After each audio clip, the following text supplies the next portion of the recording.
A Roman Catholic nun fled from her home in Iraq last August, along with 50,000 other Christians and religious minorities. They were running away, escaping with their lives from ISIS. She now has meetings scheduled with Senate and House Foreign Relations committees, with the State Department, with USAID, and various NGOs. In support of her application for a visa, she has multiple documents vouching for the temporary nature of her visit, not the least of which is that she has a contract to teach at Babel College of Philosophy and Theology in Erbil, Kurdistan, through the end of 2016. But the State Department says no. The State Department has denied her visa on the grounds that it appears that she could be secretly intending to stay. Oh my. The official wording refers to her as a, quote, internally displaced person, end of quote. State Department officials made the determination that this Catholic nun could easily be falsely asserting that she intends to visit Washington when secretly she could be intending to stay.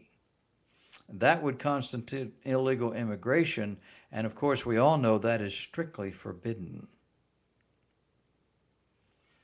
I wrote a blog on it this week, and it's entitled, Don't Pay Any Attention to the Man Behind the Curtain. That comes from Dorothy, in her dream world. And there was this man pulling all the strings and making the noise and stuff, but he got caught. Well, I think that our president and his men, and I don't know that he's involved in all these things, but it comes out of the White House down to the State Department. Nothing's going to happen. It's not in harmony with their philosophical and political views. They're the reason why this poor woman can't come over here and tell her story and try to help. Now, I'd suggested to her that she take a plane to Guatemala and jump on a bus or a freight car and ride that up, or maybe get on one of the airplanes that we're paying to haul the kids and their parents in from all these South American countries, and how we are giving them paperwork to keep them here, whether they're legal or not legal, because it's just not fair. But one Roman Catholic nun with a job in another country, no. And I think what this does is just takes the wraps off and exposes our government for what it really is. Exposes the fact that behind the scenes they are maneuvering, and that ISIS is gaining in popularity and strength because we're not doing the things that we need to do to control for this. They're beginning to dominate the Middle East, and now they're beginning to impact the world.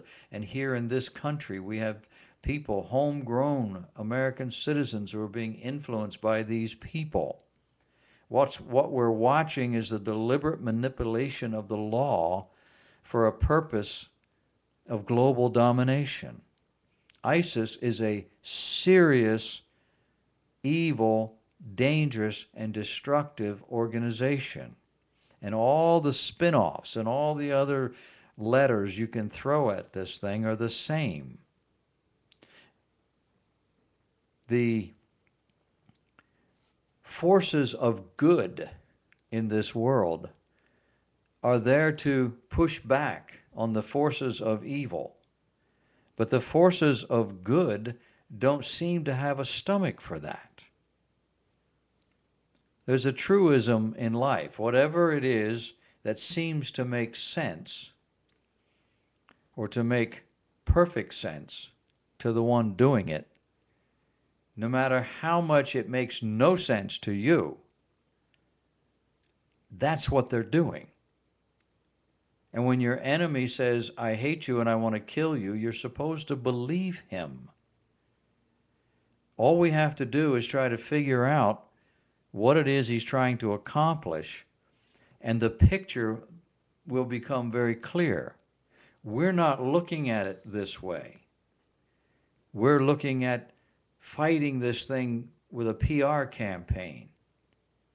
Well, ISIS and those hordes of mass murderers and butchers over there in the Middle East are doing a better PR job, and they are encouraging people in this country to take up arms against their own country, their own people, in the name of Allah. And we're trying to figure out how to put a lid on all of these kettles, when what we need to do is to put a stop to what they're doing over there. If we put a stop to what they're doing over there, and we do it in a very convincing way, in a very destructive to them way, people in this country and other countries around the world will become disenchanted over time, and there won't be the support, and they won't have what they need, and it'll just dry up. But right now, those people are playing the role of Robin Hood. And we're standing back, wringing our hands, and wondering what we can do about it. Having a nun, read Christian, testify of the danger would slow the process. Of course, only a madman would view things that way, or someone who is seriously deceived. Does anybody know of a person sufficiently powerful or persuasive enough to deceive the entire world? The State Department is coming off looking like they're just trying to look out for everybody. But there's another reason this event is taking place. And it may not be, strictly speaking, coming out of the White House or out of our government or even out of this country. It may be coming from another source. But when it walks like a duck and it quacks, it's probably a duck. When it looks like it's pure evil and it acts like it's pure evil, it's pure evil.